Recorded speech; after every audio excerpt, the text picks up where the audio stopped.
Okay, guys, this is Brandon from 13 Market Moves. How's everybody doing? Today's date is January 21st, 2021. It's about 10:20 a.m. as I record this video. I'm sorry, I've been very busy, but I need to get this out for everybody to potentially profit off of our research.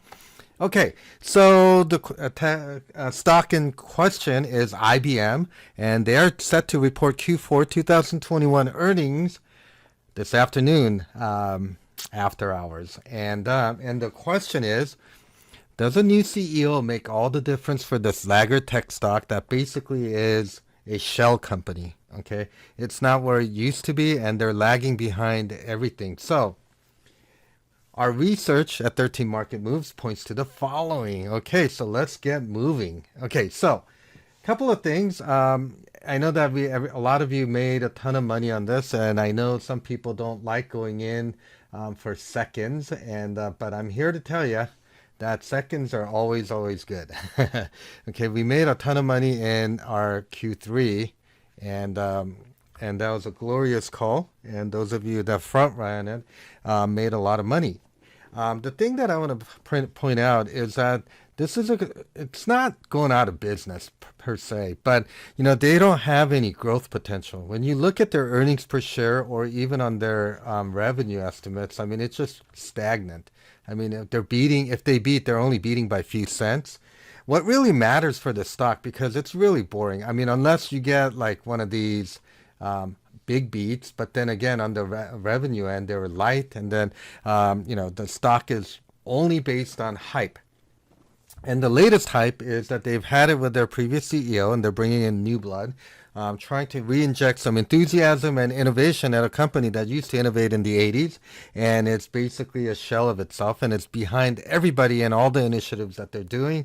And they're also selling their I'm sorry, they already sold off their enterprise division, and so they're really trying to reinvent themselves, make themselves lighter, be more susceptible to growth. They're just struggling. Okay. And so what I want to do is tell you that basically don't really pay too much attention to the EPS or the revenue growth. Everybody knows it's not going to be very good, okay? Meaning that they're not going to miss. And if they do miss, you can kiss the stock goodbye, right? But they're not going to miss. They're going to just report stagnant things. What's going to matter is the level of buybacks and some sensational stories like, hey, look, you know what? I know we've been struggling, but we're getting a new CEO. And the CEO is so terrible, it gets a premium. And so for the last month or so, IBM has run up on that premise, and that goodwill rally is almost over. So you see basically from here, we've had, hey, we're getting a new CEO, and then the stock just kind of ran up, and now we're at this level. And so what I wanted to show you was that after the last one, where a lot of you made money, especially if you front ran this, we got a nice big gap down, and then a multi-day, over 5 days of just continuous grind lower. And so congratulations to everybody that took part of it. But this is what the stock does. It basically reports earnings, and even if they're perceived as good, it will pop and then sell off. And that's no different for any type of situations where they reported earnings here. And this is the only one right here. Remember, this is that April earnings release where they beat revenues, and they said they're getting into AI. Everything looks fantastic. And, they're making progress and making themselves more growth oriented. That was short-lived, obviously. Everything sells off eventually. January. So this is the Q4 that we're in. This is what I want you to understand. We reported earnings here. Remember, they report after hours. They reported great earnings, and it popped, and then it's proceeded to sell off. Because the stock is going to be traded at post-earnings on Friday, you have to be very careful. But even this range that you have, because the premiums are so cheap, make sure all the IV get taken off. That one-day day trade would have yielded you a lot of things, but really it's the multi-day holds that are going to yield the best amount of profit. So I have this question mark right here. And so we're not going to pay too much attention to that here. It popped and then it drops again, right? So that's the characteristics of IBM. And IBM is going to continue to trade like that until they find some sort of holy grail. But let's get right into the IBM business model, okay? Well, IBM is in a transitional period. It's not like a stock that's going to go bankrupt, but they will over time if they continue this, where there's no growth and they're losing market share on just about everything that they're attempting. So IBM on October 9, 2020 announced that it will shed the low margin, but cash cow. Remember, cash is good. IT infrastructure business to raise cash and to get into more of the sexy cloud and the artificial intelligence space. So, but like we said, IBM's going to find getting traction in this cloud and AI space from all of these, innovators. I mean, Twilio, Facebook, NVIDIA for AI, and Microsoft for AI. They're a little behind. Okay, so it's not a harbinger of good things to come. It just means that they're trying to find themselves and they're a little bit lost. And this is the previous CEO's best that he can do. Now, caveat is, this new CEO that they got is hailed by the market as a good news, and he may have exciting news, forward-looking things that may pump the stock up, but it will sell off. So even if it gaps up, even if they blow out earnings, and if it gaps up, you're going to have to understand that if you can find the top of the day, you can make a pretty decent with Friday's expiration, maybe 200 to 400%, even if the stock pops higher. Okay, in Q4 2021, IBM is desperate, and the new CEO, the old CEO has stepped down, and they have a new CEO. Okay, they brought in new blood, and market basically gave it a obligatory, hey, look, we're going to give you the benefit of the doubt rally, except now it's hitting against resistance, major resistance, and we'll go over that also. So if IBM reports another lackluster, non-growth oriented quarter with stagnant EPS and revenue, it's right for a major fall. And that's all I'm going to say. Okay, so let's look at the Q3 2020. This is the October one, right? October, they report earnings. It's flat, but EPS wasn't good enough.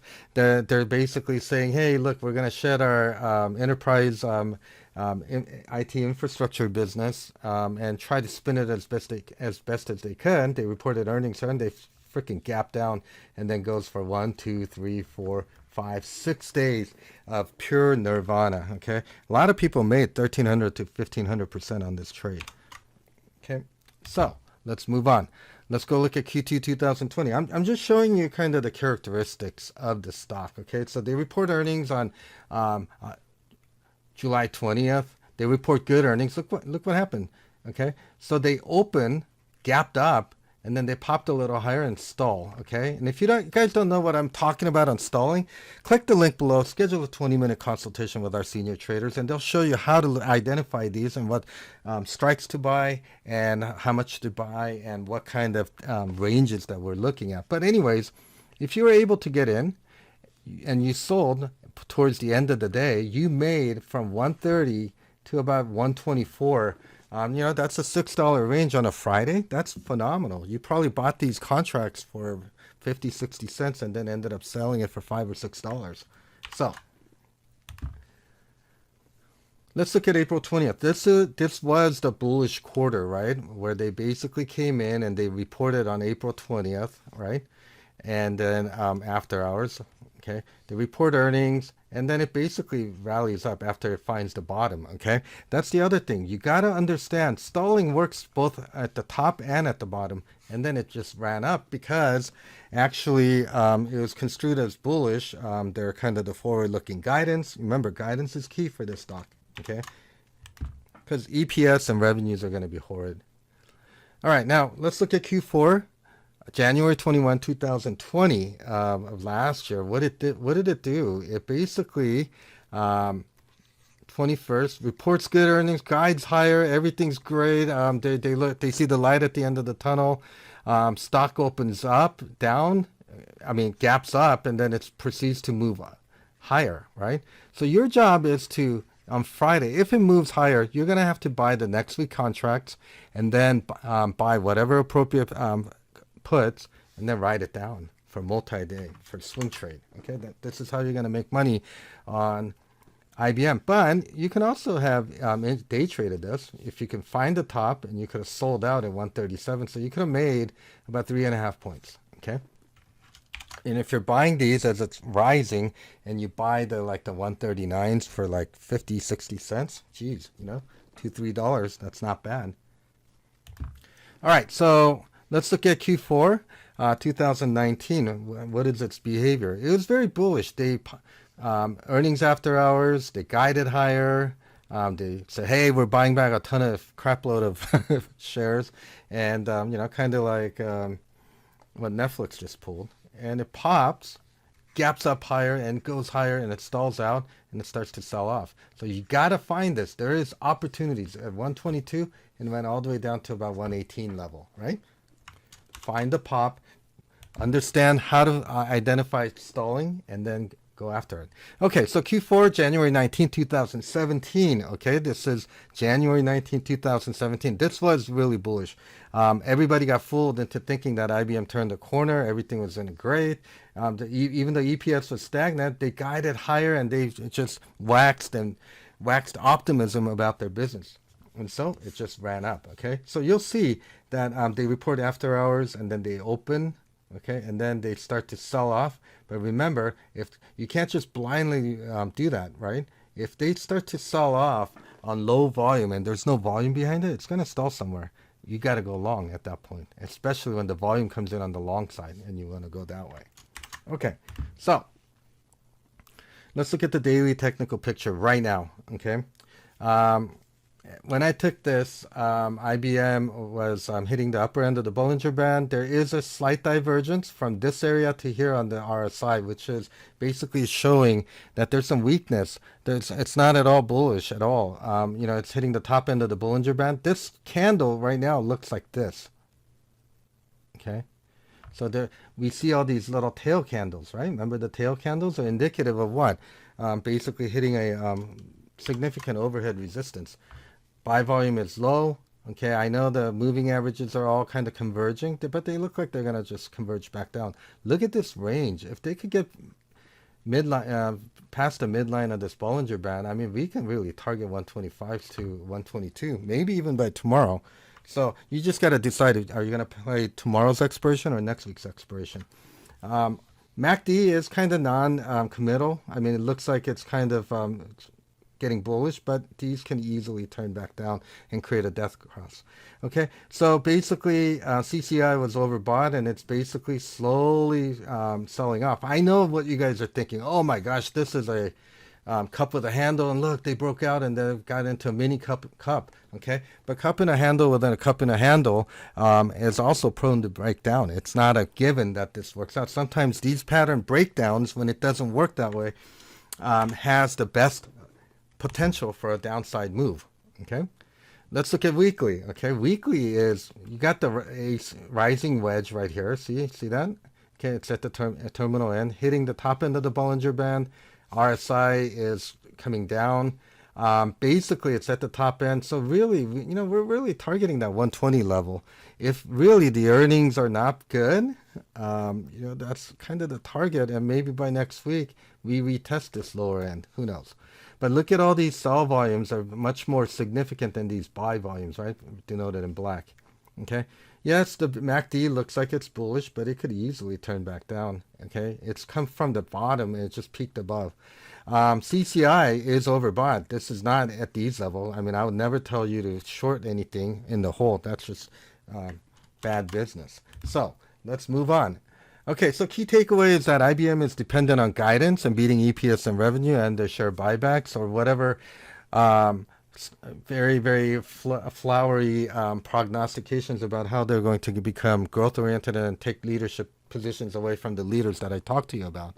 Guidance is key.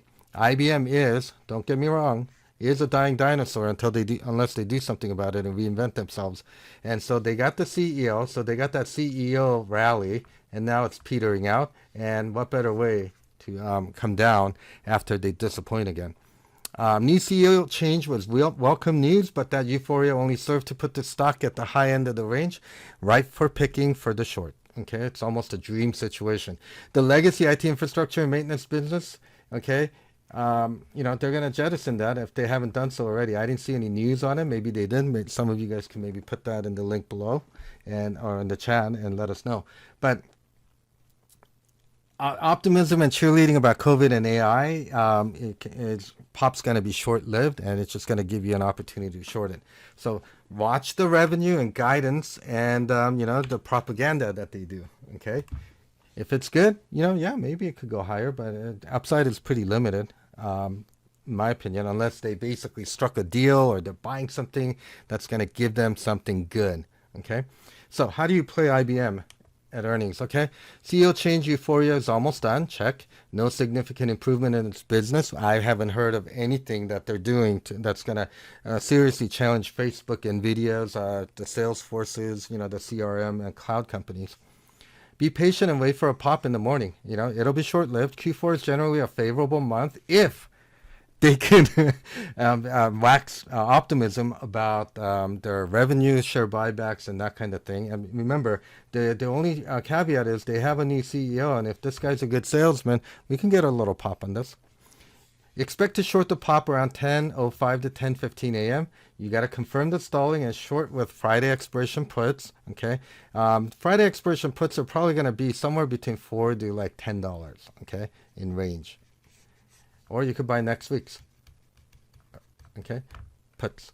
Okay, expected range for IBM is 12 to 18 points post earnings, but next week there may be more. Remember, you have to understand that if guidance and earnings beat and they wax optimism and that CEO is a good salesman, the stock could gap up like much in the same way that Netflix did. You just got to find the top end of the range and just short it. Okay, just don't expect miracles, but you should be able to get a $5 to $6 ride down.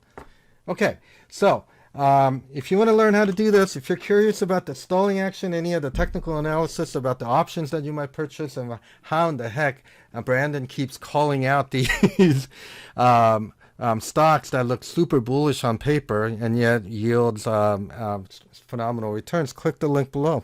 Schedule a 20-minute consultation. It's free. At least you'll learn something. And all right, so let's rock and roll. Good luck. I'll see you soon.